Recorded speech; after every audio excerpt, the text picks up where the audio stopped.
Bonjour, bienvenue sur le plateau d'Informatic News pour notre rendez-vous hebdomadaire, l'invité de la semaine, qui reçoit les responsables des acteurs IT et télécom présents en France.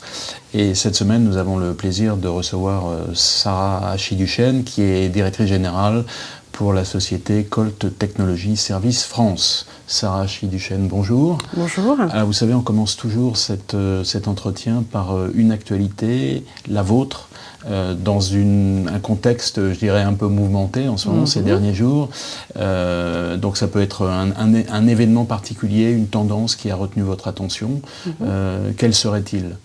Écoutez, moi je vais vous parler d'une tendance qui est pour moi les collaborateurs qui reviennent au centre de la stratégie des entreprises. C'est une tendance que j'ai vue se confirmer à plusieurs reprises en échangeant avec mes clients, mais aussi au sein de Colt, on a pris la décision de mettre en place une mesure qui est une mesure de congé paternité pour les hommes. Donc c'est un congé paternité qu'on offre de 2 mois pour tous les hommes au sein de Colt. Donc on a 25 pays et c'est un souhait que l'entreprise a souhaité mettre en place pour favoriser la vie de famille. Donc pour moi, c'est un témoignage de recentrer la stratégie sur les collaborateurs. Et d'un point de vue tendance, pourquoi cette tendance-là s'installe ? Pour moi, elle est le résultat de 2 forces convergentes. La première, ce sont les collaborateurs. Les collaborateurs sont à la recherche de sens, c'est très important pour eux. Bon, on va essayer de faire en sorte que le transport soit là, mais le sens est très important. Et d'un autre côté, les entreprises, avec les technologies dans lesquelles ils ont investi, ont besoin des meilleurs talents, qui soient capables de gérer la complexité, qui soient capables de gérer l'incertitude. Et donc, ces 2 forces conversent, où les collaborateurs recherchent du sens et les entreprises recherchent les meilleurs talents. Donc du coup, les collaborateurs reviennent au centre. Alors, vous allez dire que je fais un peu de mauvais esprit, mais est-ce que finalement, est-ce que c'est vraiment une générosité de la part de l'entreprise ou des entreprises, ou est-ce que c'est que finalement, dans votre secteur en particulier, les entreprises s'arrachent les talents et donc elles sont obligées, entre guillemets, de leur offrir des avantages particuliers ? Moi, je dirais que c'est un intérêt commun que les collaborateurs trouvent avec les entreprises. Un échange que j'ai eu avec un CIO du CAC 40 était autour de la modernisation de l'infrastructure. Mais en plus de ce projet de moderniser l'infrastructure, il travaillait avec la responsable des ressources humaines pour faire un plan de développement des talents qui soit capable de gérer encore une fois cette complexité, cette incertitude. Donc moi je dirais que c'est un intérêt commun des 2.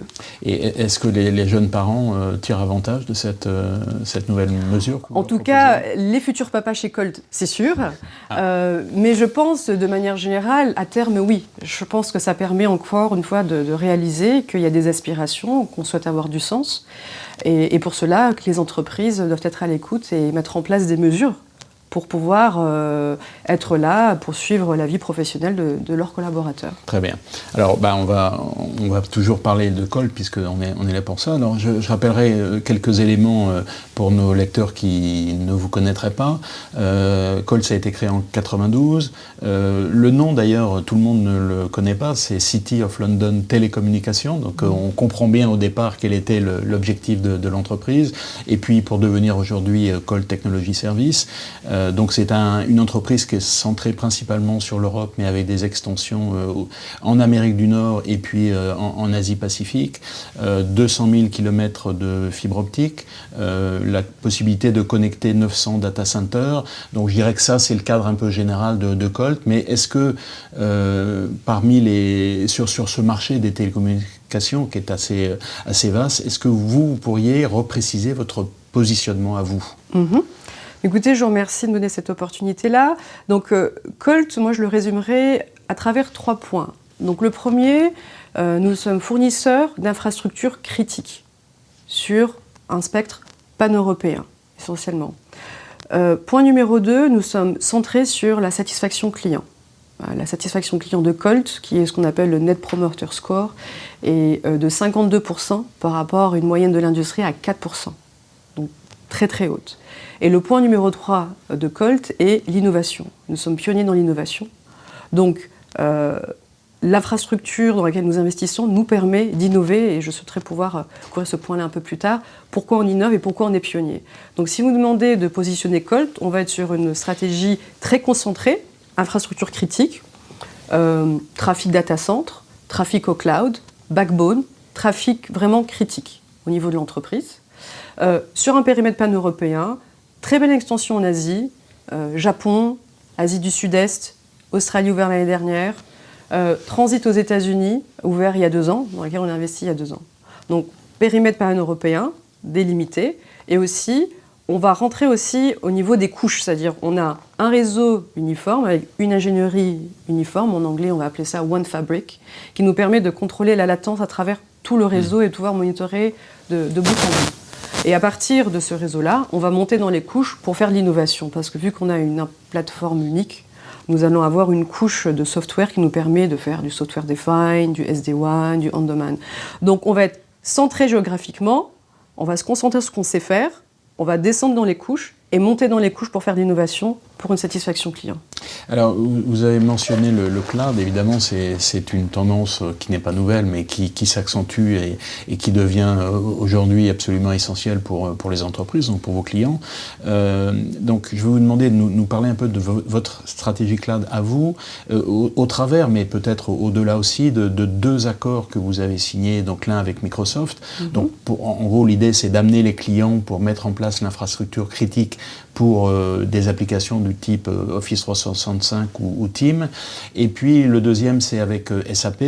Et donc on sait que SAP, enfin en tout cas l'ERP de SAP, n'est pas l'application la plus en pointe, si je puis dire, dans l'évolution vers le cloud. Mais donc ça peut être intéressant de savoir comment vous voyez les choses justement dans ce domaine. D'accord. Donc écoutez, au niveau de la stratégie cloud, je vais l'aborder sous 3 aspects.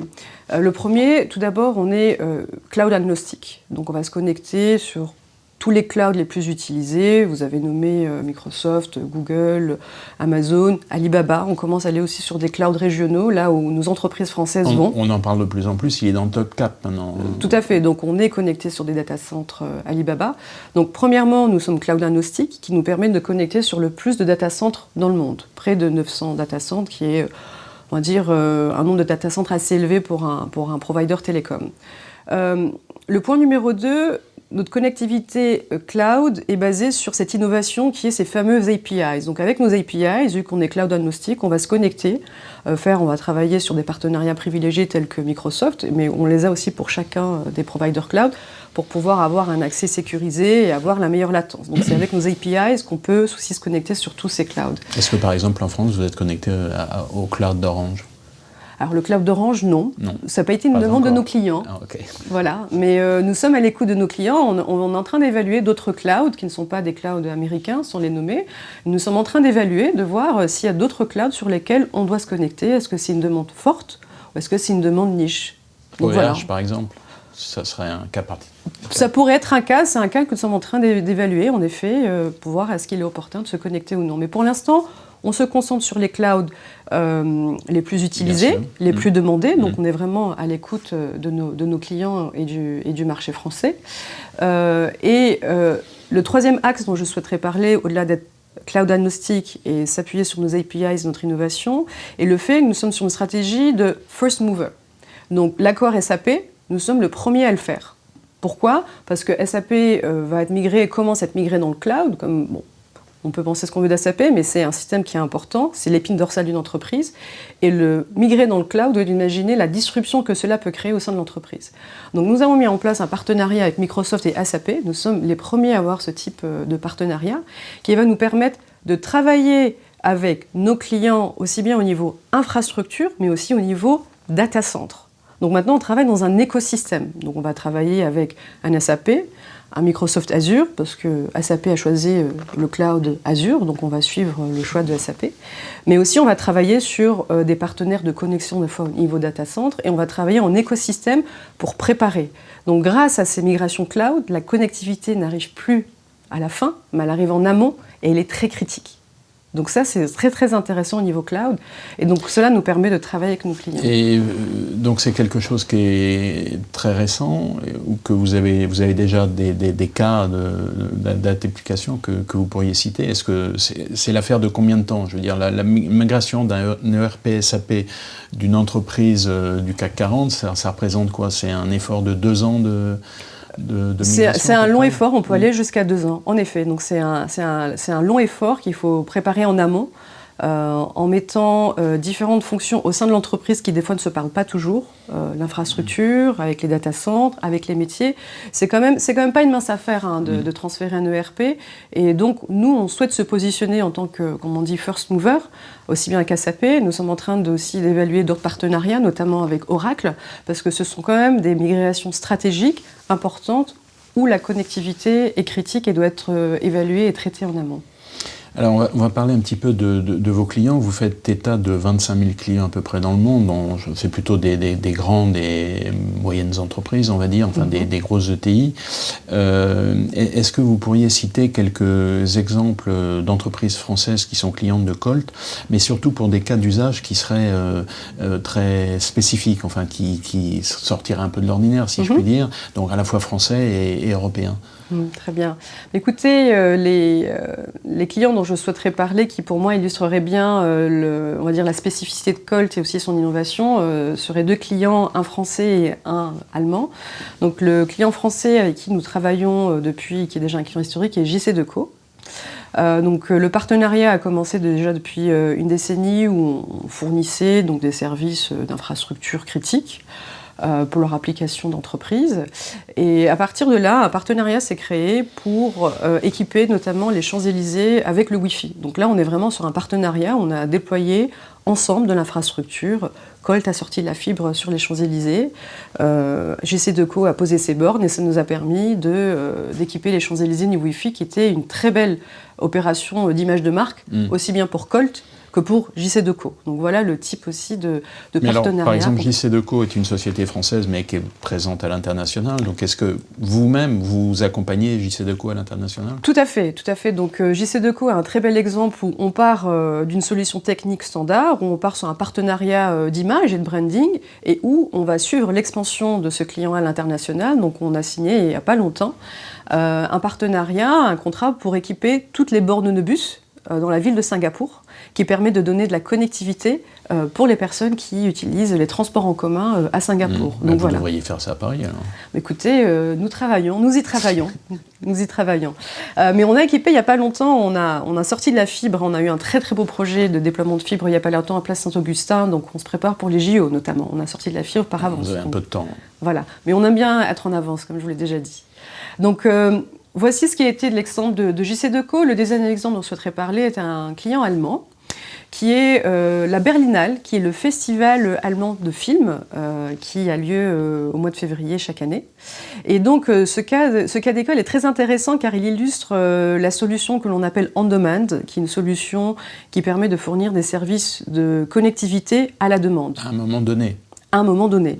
Donc on est sur un tableur, vous pouvez imaginer une tablette où vous allez utiliser un curseur pour monter le curseur pour augmenter la bande passante et baisser le curseur pour baisser la bande passante. Donc ce type d'utilisation est un nouveau mode d'utilisation qui correspond un peu à ce qu'on appelle la consumérisation de la bande passante, c'est-à-dire qu'on paye que ce qu'on utilise et on n'utilise que lorsqu'on en a besoin. Et ça, c'est facilité, enfin, c'est rendu possible par le software defined, je suppose. Tout à fait. Donc, de par l'ingénierie unique et cette couche de software defined, nous avons ces APIs qui nous permettent de commander en temps réel la connectivité d'un site d'un bout A à un bout B, commandé par un portail qui sont tous des outils et des outils de monitoring Colt. Donc, dans ce cadre-là, la Berlinale utilise la solution On Demand de Colt. En temps normal, ils ont un réseau statique. Et au moment de la Berlinale, où ils doivent envoyer beaucoup de contenu, il faut monter le curseur pour permettre la diffusion des films. Et au moment où la Berlinale s'achève, le curseur est baissé et ils payent que ce qui correspond à leur utilisation. Et est-ce qu'ils peuvent, parce qu'il faut quand même prévoir, je dirais, ce dont ils auront besoin à un instant T, imaginons qu'ils aient besoin de 2 fois plus, vous pouvez monter encore un peu plus le curseur Alors en général, ce qu'on propose, ce dont on discute avec le client, c'est de travailler sur on va dire sur un plafond. En général, ils sont très élevés. On peut aller jusqu'à 10 gigs, 40 gigs, 20 gigs. On va sur des plafonds très très élevés. Donc on prévoit très large pour être sûr d'être dans... Tout à fait. On prévoit très large. C'est pas le réseau qui bloque, mais c'est l'entrée dans le réseau qu'on doit dimensionner comme il se doit bien à l'avance afin que le client ne soit pas bloqué. En général, les taux de provisionnement à l'avance des ports sont très élevés, on n'a jamais eu aucun problème. Mais le cas de la Berlinale est intéressant par rapport à ce service on demand. Ce qui le distingue dans le marché par rapport à d'autres solutions, c'est qu'on est réellement sur un on demand qui est opérationnel, donc on est réellement sur le réseau, où on sollicite le réseau, on monte, on descend, ou dans d'autres cas de figure, on va provisionner un port physique qui est plus grand, et on va jouer sur de l'ingénierie financière pour jouer sur le prix. Donc là, dans le cas de Colt, on est vraiment sur du on-demand opérationnel qui, en théorie, devrait être quasi limité, sauf la limite du port qu'on doit limiter. C'est du on-demand technique, en fait. C'est du on-demand technique, où nous sommes les seuls sur le marché pour l'instant à proposer du on-demand technique qui ne soit pas du on-demand d'ingénierie financière. Alors, il y a une autre technologie qui arrive, enfin qui est déjà présente dans certains pays. Il se trouve qu'en France, on a pris un petit peu de retard. C'est la 5G. Alors, vous dites, nous, on aime bien être first mover en bon français. Est-ce que vous pouvez nous expliquer en quoi la 5G va changer la connectivité dans les entreprises, et vous, qu'est-ce que vous faites dans ce domaine? Est-ce que vous avez déjà des projets d'avancement, puisque vous êtes un peu présent en Asie? En Asie, il se trouve qu'on est un peu en avance, donc est-ce qu'il y a déjà des choses que vous avez préparées là-bas? Donc, pour étayer mon argument de first mover, nous effectuons des tests sur la 5G depuis près de 2 ans. Donc déjà par rapport à ce sujet-là. Mais de manière générale, le sujet de la 5G, la 5G, selon nous, va être le sujet le plus important en 2020. L'ARCEP vient de valider le modèle d'attribution des fréquences de 5G aux opérateurs mobiles le 21 novembre. Les enchères auront lieu l'année prochaine. On peut dire qu'on a du retard quand même. Avec du retard. La France a décidé de le faire en 2 temps. Je pense qu'il faut prendre le processus tel qu'il est. Pourquoi? Parce qu'on parle beaucoup de la 5G, mais il y a des précautions à avoir aussi sur la 5G. C'est pas aussi fluide, ce sera pas aussi fluide qu'on le pense. Donc je ne pense pas qu'on soit aussi en retard que ça en France. Mais de manière générale, la 5G, pour nous, aura un impact majeur sur la compétitivité des entreprises, mais aussi majeur au niveau sociétal, la manière dont on consomme le contenu. Donc au niveau des entreprises, des applications auxquelles tout le monde pense et tout le monde est en train d'évaluer et d'investiguer, sont typiquement les cas de villes intelligentes, de bâtiments intelligents. Au niveau de la santé, la capacité de pouvoir opérer à distance avec une vidéo. Donc la voiture autonome. Donc les cas possibles sont assez illimités. Mais ils paraissent un peu futuristes encore, non? Tout à fait. Alors c'est là où je souhaite en venir. Donc on a plusieurs cas pratiques sur lesquels les différentes instances et les entreprises travaillent. Nous aussi, on y réfléchit avec certains clients. Un de mes clients, qui est un promoteur immobilier, me demandait une discussion sur la 5G pour comprendre comment il pourrait, à terme, équiper ses bâtiments et qu'ils deviennent des bâtiments intelligents qui seraient dans le cahier des charges d'avoir un bâtiment intelligent. Donc on est vraiment, pour moi, vraiment aux prémices de la 5G. Donc ça, c'est un aspect. Le deuxième aspect qu'il faut aussi bien noter au niveau de la 5G, c'est que la 5G a cette promesse de latence très basse, qui permet éventuellement de faire... Les opérations à distance dont vous parliez, la voiture autonome. La voiture autonome. Il vaut mieux réagir au plus vite. Tout à fait, exactement. Elle a intérêt d'agir au plus vite d'un point de vue réglementaire et d'un point de vue sécurité. Mais cette latence basse va demander une densification des antennes. Il faudra plus d'antennes. Et pour avoir plus d'antennes, il faudra plus de fibres. Donc cela va demander un déploiement d'infrastructures assez important sur un marché qui est déjà assez pressurisé, qui est le marché des mobiles. C'est un marché qui est assez pressurisé. Donc d'un côté, nous avons des promesses très intéressantes et passionnantes d'un point de vue santé, d'un point de vue voiture autonome, le futur. Et de l'autre côté, il y a quand même des infrastructures assez importantes à déployer et il y a un business case pour qu'une technologie fonctionne. Il faut qu'elle soit viable, il faut qu'il y ait une demande, mais il faut qu'elle soit viable aussi financièrement pour les entreprises. Donc voilà, donc je pense qu'il faut faire attention, il faut continuer à évaluer les cas d'école. Quel serait le potentiel? Ericsson dit de son côté qu'il y aura à peu près 40% de la population mondiale qui sera en 5G en 2024, donc 1,5 milliard. Donc c'est pas rien. Mais de notre côté, je pense qu'il faut être prudent et il faut un peu évaluer si ces cas d'école, ces cas pratiques se concrétiseront ou non. Donc on aura certainement l'occasion de reparler de la 5G pendant un bon moment, ça c'est clair. Je pense aussi. D'après ce qu'on a pu entendre. Voilà, je pense, faut prendre tout ça avec des prudences. Donc nous, cela fait 2 ans qu'on fait un test sur la 5G, on est en fin de test, les tests sont probants, il y a encore des aspects de sécurité. Donc voilà, nous, ça fait 2 ans qu'on évalue, ça fait 2 ans qu'on est en train de valider cette technologie, de voir comment on peut la déployer. Donc Ce sont des projets de longue haleine, je dirais. D'accord. Alors, dernier point, et on l'a déjà mentionné, c'est le temps de latence. Donc ça, c'est le temps de latence qui est spécifique à la 5G, mais c'est le temps de latence plus généralement dans le domaine des réseaux. Et c'est un paramètre dont on parle de plus en plus souvent, avec l'idée que, en fait, pour certaines applications, peut-être pas toutes, mais finalement, toutes vont peut-être y passer, parce que pour des raisons, parce que c'est toujours mieux d'être mieux connecté que moins bien connecté. Ce temps de latence donc permet d'être, il est possible, rendu possible parce qu'on est très proche du data center. Et donc vous-même, vous avez travaillé un peu dans ce sens-là. Est-ce qu'il y a des applications particulières pour les entreprises standards, pour lesquelles ce temps de latence est une nécessité aujourd'hui? Écoutez, moi je ne pense pas à une application où le temps de latence n'est pas critique, parce qu'il en va de la rapidité de traitement des informations, mais aussi du souhait très fort de l'instantanéité des utilisateurs. Donc les utilisateurs veulent l'instantané et les entreprises doivent processer les informations le plus vite possible de manière sécurisée. Donc pour moi, il n'y a pas d'application qui échappe à cette règle-là. Il y en a qui sont plus critiques que d'autres, dans certains domaines, notamment le domaine bancaire, le domaine de trading et autres.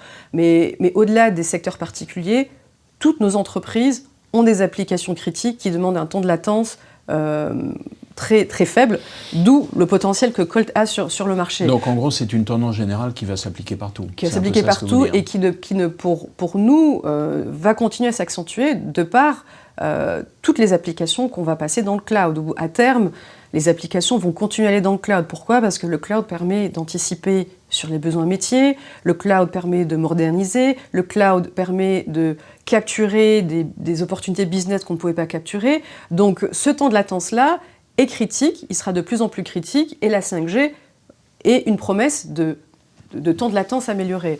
Donc nous, ce qu'on fait au-delà de la promesse et l'évolution de la 5G, afin de se rapprocher le plus possible des data centers, parce qu'il y a une limite physique qui est à la distance. Et ça, on ne peut pas y échapper. Pour l'instant, on n'a pas réussi à y échapper. Donc elle est ce qu'elle est. Donc nous, de par notre stratégie qui est cloud agnostique, on équipe le plus possible de data centers, donc on a plus de 900 data centers dans le monde.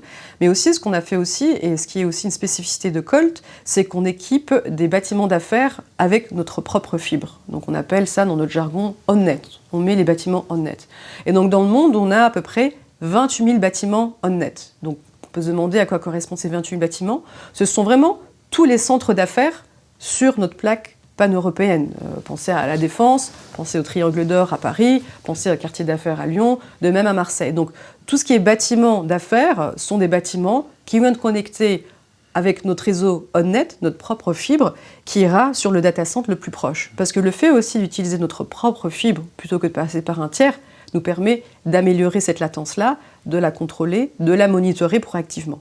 Donc il y a aussi cet aspect d'investissement physique qui est très important au niveau de Colt, sur lequel on a investi beaucoup d'argent au niveau de la fibre et qu'on va continuer à investir pour améliorer cette latence-là et aussi pour se préparer pour la 5G. Très bien. Écoutez, je crois qu'on a couvert pas mal de domaines dont on reparlera, ça c'est sûr. En tout cas, Sarah Chi-Duchesne, merci beaucoup. Est-ce que je peux me permettre de clôturer avec un point, si ça ne vous dérange pas ? Donc, je voudrais, dans cette fin d'année qui peut paraître un peu turbulente, souligner un point positif que j'ai constaté depuis mon retour de Belgique. Donc, je suis revenue en France il y a à peu près 1 an, au moment où j'ai rejoint Colt. Et je souhaiterais souligner le dynamisme des entreprises françaises. La qualité des dossiers, la qualité des échanges avec les interlocuteurs des entreprises françaises et la qualité des visions et des stratégies qu'ils ont mises en place. Donc, par rapport à mes homologues dans d'autres pays tier 1 en Europe, notamment peut-être l'Allemagne ou l'Angleterre, les entreprises françaises investissent. Les entreprises françaises évaluent énormément les nouvelles technologies, la 5G, le SD-WAN. Entre autres, il y a plein d'éléments, il y a plein d'innovations technologiques qui sont évaluées en ce moment. Et en ce moment, les lignes sont en train de bouger par rapport au réseau. Les architectures sont en train d'être revues. L'accès au cloud continue à faire bouger les lignes. Donc, je souhaiterais vraiment souligner le dynamisme et le potentiel qu'il y a en France.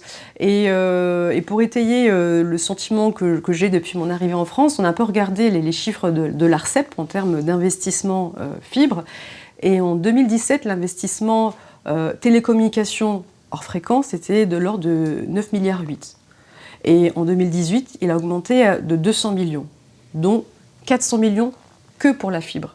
Donc, les opérateurs investissent en fibre parce qu'il y a une demande au niveau des entreprises. Il y a des beaux projets. Moi, je pense à titre personnel que cette tendance-là va continuer. Et je pense qu'avec les attributs de Colt en termes d'infrastructures critiques, d'innovation, de satisfaction client, je pense qu'il y aura de très beaux dossiers en France à gérer. Bah, écoutez, on aura l'occasion sans doute d'en parler. En tout cas, on va clore sur cette note positive. Merci encore. Je vous en prie. Merci beaucoup.